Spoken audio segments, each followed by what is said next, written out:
Hey everyone, you're getting ready to watch one of our hot seat interviews recorded live at Creative South in Columbus, Georgia. It's where we sit down with artists and creatives from all over the world, from different industries, and just chat a little bit about what they do and just go over some questions with them. It's a good time, it's fun. If you like what you are watching, head over to Twitch, twitch.tv/M of One podcast, and follow us so that you can see lots more content like this. But without any further ado, here comes the hot seat interview. Bob, why don't you introduce yourself to everybody? Hello, I'm Bob. Perfect. Last name, like Cher. I'm Bob Ewing. This is Bob Ewing. Got it. You're repping your own gear at this point, but tell everybody I what love it is it. that you do. I'm an independent brand designer, is what I call myself these days. Hold your mic up just a little bit higher. There you go. Independent brand designer. Perfect. But I also co-run a nonprofit called Inch by Inch. Okay. That used to be, originally was a monthly 1-inch button club. And then we decided that 36 buttons a year might be too many buttons for someone to have. So we made it quarterly, and then now actually we've kind of, because of kind of the last couple of years, we've kind of changed it and gotten away from the membership model. Okay. Drew and I live in different cities now, so that it's harder to kind of do that fulfillment, and we kind of felt like maybe the members weren't getting the value that they deserved, so we kind of put that away, and we're focusing more on kind of turning Inch by Inch into more of like a brand, like focusing on that. So, which is cool because that's the stuff we get to design for Inch by Inch. So there'll be like a shop now, and people can pick whatever buttons they like. And so we still sell all the buttons that that we've been fortunate to have. We've worked with all kinds of incredible designers and artists for the last 7 years, really. So we have so many buttons. Yeah. More buttons than you could ever need. So we'll still sell all those, and we'll still do button releases. We'll still have designers do those, and then we still take, I guess I should have mentioned, it's a nonprofit, but we donate all of our proceeds to basically help youth art education. Oh, wow. Okay. I love that. That's awesome. So there's two charities serving inner city underserved kids with like summer school and after school programs. Just that all kind of started when because of budget cuts in public school, like art is one of the first thing that kind of gets cut. So these two charities, one in Chicago, one in Indianapolis, are kind of like stepping in to kind of help fill that void. So. Oh, wow. That's great. Do you live in Indiana? Yeah. Okay. Indianapolis, Indiana. Okay. Yep. So when you were doing back in the membership days, Yeah. this was just a couple years ago. Yeah. You were still doing this. Yeah, yeah. Like this changeover is relatively new. Oh yeah, It's like recent. the beginning of this year. Okay, yeah. We kind of When you were doing fulfillment for membership stuff, you do fulfillment all the time, Lauren. Like this is you guys are in the same, you're kindred spirits in that. What was the least exciting portion of that, or the most tedious portion of fulfillment for you? Yeah, I'm pretty like, kind of before design, I had some odds and ends jobs, so I can like check out and like just do monotonous like things pretty quickly, and like I get pretty you get in a rhythm or a groove. But really, it was just kind of when you run when you work full time and you have like a freelance job. Like, luckily now I just work for myself, so that like took a whole I have a lot more time to dedicate to other things. But like the nonprofit kind of would take a backseat sometimes, so it would always be like, okay, we have to do this, and that's never like a place you want to be at. You want it to be like fun, and it started to become more of that too, because then like it was kind of like and this is not like Drew's fault or anything like that, but when he got a new job and moved to Tennessee, so then and like all the Inch by Inch stuff is still like in my basement, so a lot of it would fall on me, and then so then I missed that, like it was a time for us to kind of hang out, and like just have a conversation and like really just kind of catch up, and so that like that part changed, so that was kind of worked into the like kind of decision too. But like as far as like always enjoyed like looking at the buttons and like packaging them up, and we've like streamlined that process too. Like we changed the packaging to make it easier to fulfill, and like cut out a lot of steps. There's my niece. When you say you streamlined that process, how do you determine what's like? Maybe it's just from doing it for so long, but how do you determine what's necessary and what is? So we literally cut the packaging. Used to be like you take the buttons, you put them in a baggie. You staple that to the packaging. It gets a stamp on it, and then you have to fold it over. There gets like a little bit of glue on there. So like there's lots of steps in the process. So when we were, so then we were like, okay, how can we get rid of the plastic? Like it's just not, we don't need it, and it just gets tossed or disposed. So we just end up making this kind of like all like beautiful letterpress kind of like fold over package where you just like open it up, put the buttons in there, and then it folds in and kind of latches on itself. That so sounds it cooler made it, anyway. and that's the thing. It's so much cooler. Yeah. And it's just a lot easier to do. I mean, we just eliminated like a whole bunch of steps, and that was kind of the goal. We're like, if we're going to change this, how can we make it just better and easier to do? Mm-hmm. So. That's something that you have talked about a lot. Like when we were talking about like, if you're going to continue to do something, you love the concept of that thing, you're passionate about that thing, but there's elements of it that are not life-giving. How can you strip away all of the pieces of it that are not life-giving to leave what's the best parts left over? And that we've done that with the podcast, trying actively to do that with the podcast. Well, and I think that's the beauty, like as humans and like especially creatives, I feel like that retrospective period, like you need to.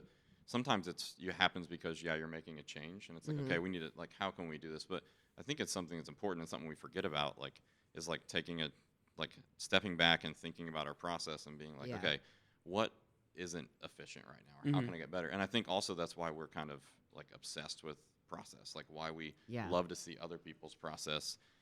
Because it's like sometimes just affirmation, like, oh, they do it like I do, so that makes you feel good. And sometimes and you're like, I'm not crazy for right? sitting there and doing this thing 1,000 times. And sometimes it's just like, oh, I never even imagined doing something like that. And like you can glean something from that and like make your process better. So, I love it. Yeah. I like to call it work smarter, not harder. Yeah, exactly. And it's just like, especially when you see how other people do things, sometimes you're just like, why didn't I think of that? Like my father-in-law always just says, like they keep it simple, stupid. Yeah. Yep. It's like there's no reason to overcomplicate. He just loves to call you stupid. No, he actually says I'm his favorite son-in-law. Well, that's good. But I'm the only son-in-law. So you're also his least favorite son. Well, I know, right? But he's never said that, so I feel like it's in the undertone. Right. just so we're clear. He on the scale, you're like in the good graces still, Yes. You are no stranger to Creative South. No. This year's family reunion. Yeah.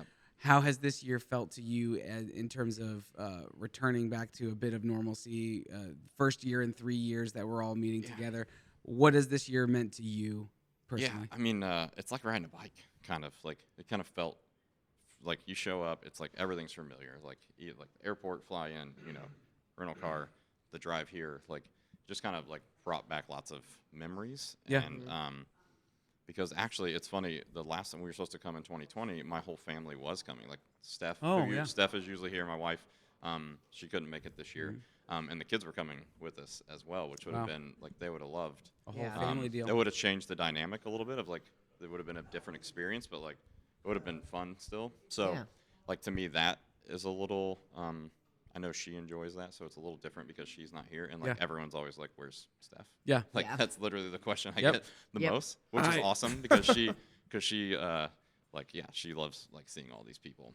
I think I've been asked, "Where's Mackenzie?" more than people have said hello to me so far this week, which is fine. I get it. Like I want to know where she is as well. I woke up this morning and asked him that before we even got out of bed. Yeah. So yeah. But to answer your question, like it just feels really good to be back and to be around and see you guys, like see people that you haven't seen in a couple of years. Because a lot of times, like these are the spaces that we actually get to see those people that you interact with and you become really good friends with.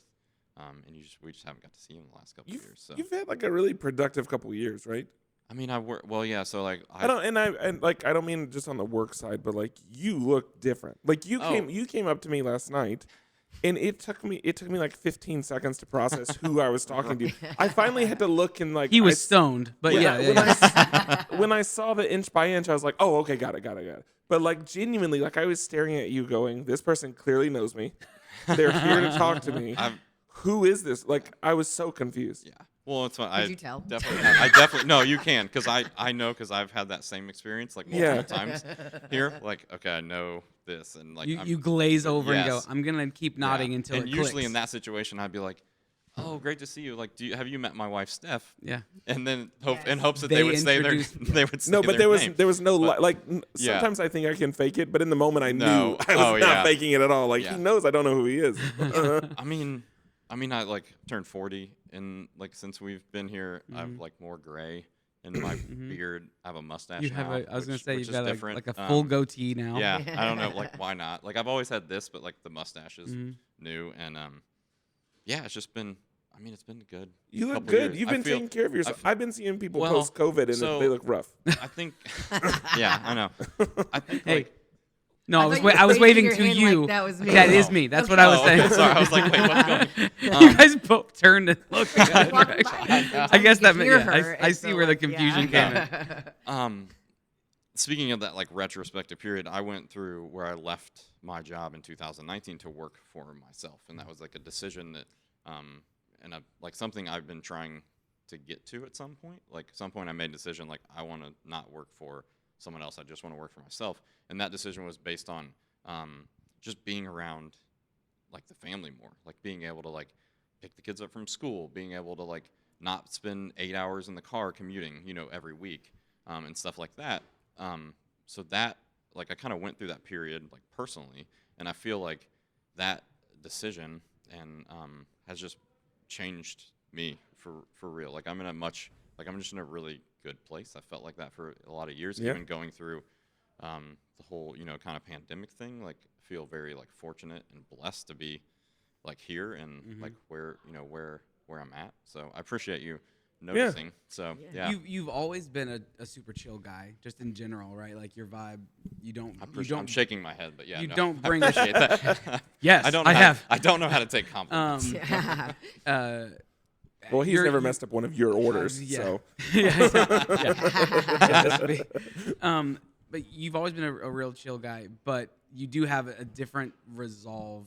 That's kind of what it seemed like last night when we chatted for just a brief moment, right? Like last night, and then today, you have a different, like you just seem just like relaxed into either yourself or your situation, or maybe you're just enjoying this, just taking it all in. But your aura definitely kind of permeates. I appreciate that. Yeah.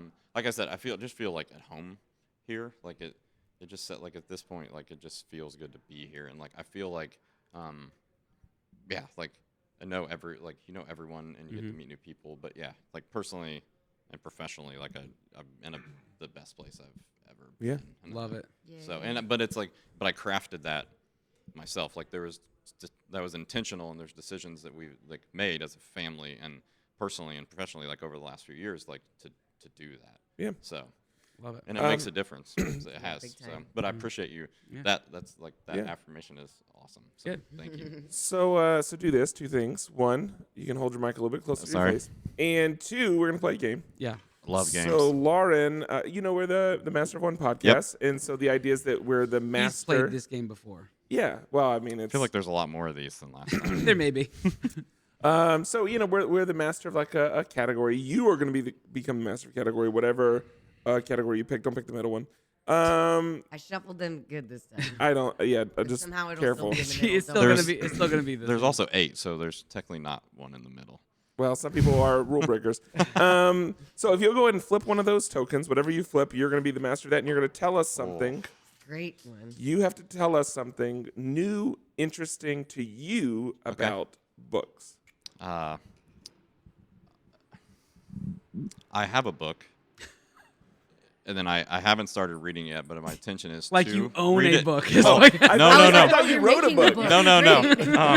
I am not a big. So 2 things. I'm not a big reader of books. I heard someone say this once that was like, I can read a page in a book and I can tell you everything I thought about while I was reading that page, but I couldn't tell you anything I read. And it was like, as soon as I heard that, I was like, this is exactly what this is what I've been trying to put into words. These are my people. Yeah. But a good friend of mine, Josh Emmerich, amazing, talented person. I went and saw him talk, and he said I should read Range. His story is about range.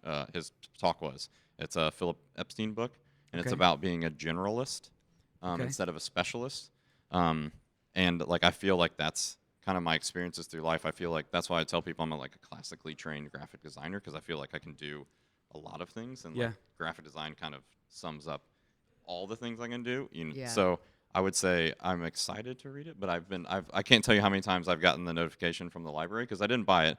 I just went to the library, and it's So like you need to renew you it. don't even And own a book. and I just you just have but a book. I own, but and then one more thing, when as part of like working from home, we redid the office, so I got to get all my like design books out, and we have these like 2 huge floating shelves that go like 14 feet, like the whole wall. Yeah. And I was like, That's ambitious for you. it's gonna be so easy to fill these up, and I got like all of them out and put all like my little knickknacks and stuff that I've like waited to display, and it took up like 1 shelf, and like the top shelf is still like blank, and I'm like, all right, I need to either spread these out or I just need to buy some more books. So, I am just like not familiar with this concept because we have so many books in my house. Like, yeah, it's insane. it's weird. Like, Lauren's yeah. house looks like the Beauty and the Beast library. A little bit, essentially- yeah. That's also essentially- how Love she it. starts her day, by the way. The whole Yes. like, Yes, Yeah, it is. The villagers sing to There me. goes the Yes, baker. It's Yeah. wonderful. Yeah. that sounds amazing. I will say, and just to affirm for those listening as well, if Imric gave you the recommendation, Yeah. it's a good recommendation. That's Oh, what I was yeah. gonna say. Like, Yeah. you trust that. Oh, for recommendation. sure. Like I trust him 100%.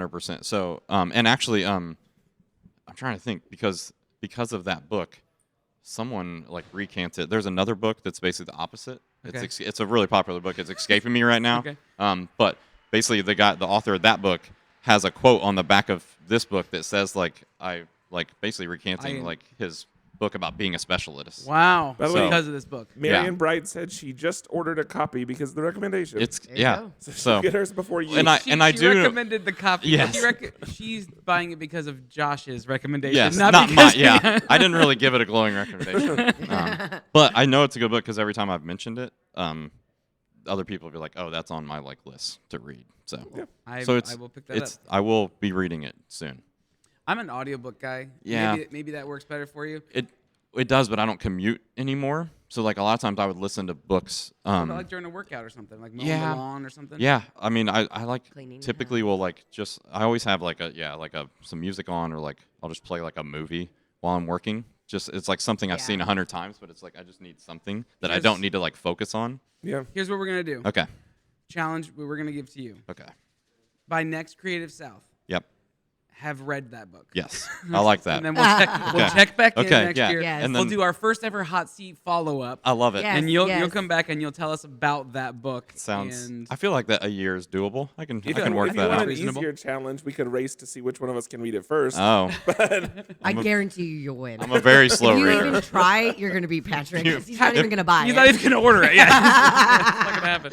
It's not gonna happen. He has lots of books on his shelf that are still wrapped in plastic. Nice. So it's well, good. they keep That's actually not. That's not untrue. That's not untrue at all. they keep better that way. Yeah, So. yeah. He's a It's like the You don't couch. yourself? Like, what A books are you It's like preservationist. the couch Yeah. you want to keep Yes, nice. right? You're like, yeah, don't he sit on keeps the. the Yes. plastic on Yeah. his sofa too. Yep. Well, dude, as always, it's a pleasure to chat with you. Tell people where they can find you, they can follow you, support what you're doing, hire you, all that stuff. Yeah, please just send me money to do work. On social media, it's at Bob Ewing _ because some guy has at Bob Ewing and That's me. So, I'm not selling yeah. it either. Yeah. nice. Yeah. And then Holding on at Inch by Inch, like please go. We have a bunch of new stuff that we made just for here, and we'll it's all on the site, and we'll Nice. when we get back we'll kind of promote that. But on social media, it's just at Inch _X_Inch or just inchxinch.org. I love So- it. Great. Yeah. And the artist represented there, for those of you who don't know, it's really incredible. Like you've worked Oh. with insanely good. How we do look. you I mean, choose that? well, it's just we just kind of curate it and we try and like mix it up and if it's like someone's letter, then we'll like next time we'll do something that's more like illustrative heavy. But it's funny because we give them total freedom, and it always surprises you. Like you think they're gonna come up with something that's like they normally do, but some people will really surprise you, and it's like, oh, I get that, because sometimes if I'm doing a pro bono project, like it's an opportunity to try something new. Yeah, exactly. So it's like we've been really blessed to like work with some of the most talented designers and creatives over the last Legit. 7 years. So Yeah, it's you work awesome with to legit see. So